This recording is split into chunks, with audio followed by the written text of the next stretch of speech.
A wealthy couple decided to pretend to be poor so that their daughter could attend an elite school. As soon as they arrived at the slums, Mary stepped in dog poop. They asked for directions. The locals were friendly and welcoming. Some even gave their daughter candy. Mary hurried to stop them, worried about the unsanitary conditions.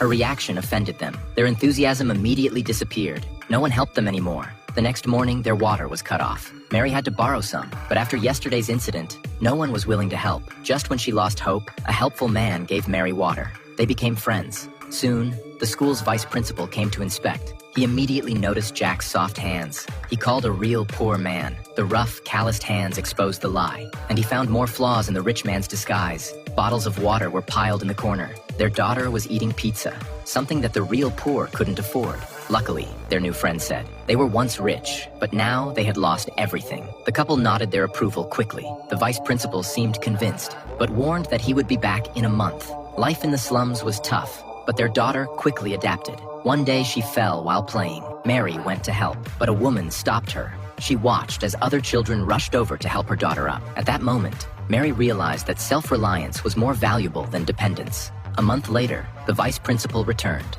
He approved their application. Everyone was excited, until he casually mentioned that they needed to pay 24,000 rupees in extracurricular fees. The rich couple agreed immediately, but their poor friend was silent. He looked helpless. The vice principal said the fee was mandatory. The poor had no choice but to accept it. That night, the rich husband silently took his bank card and walked to the ATM.